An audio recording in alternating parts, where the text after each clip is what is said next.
दुबईदेखि भन्नु होइन? हजुर दुबई। कति दिन छुट्टी छ? मेरो 1 हप्ताको छुट्टी लिएर। जम्मा 1 हप्ता छुट्टी? हजुर 1 हप्ता। 2 दिन सकिसक्यो? 2 दिन उता। अनि कस्तो जम्मा 1 हप्ताको लागि आउनुभयो त नि? अब यो चाहिँ कस्तो भन्छ सर, आफ्नो पैसा भन्दा पनि आफ्नो स्वास्थ्य भन्दा ठुलो कुरो केही पनि नलाग्दो रहेछ क्या त्यो सर।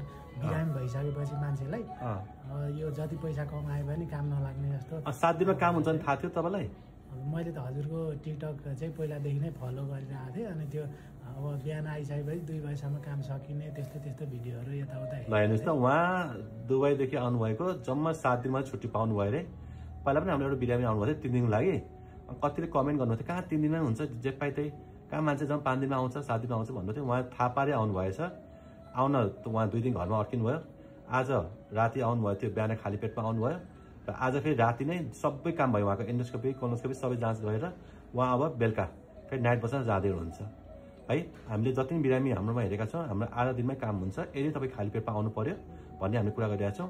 हुन्छ 3 दिन 5 दिन 7 दिन मिलेसम्म चाहिँ 2-3 हप्तामा आउनुहोस् भन्छौँ, ताकि हामीले केही औषधि राखेर फलोअपमा हेर्न पाइयोस् भनेर।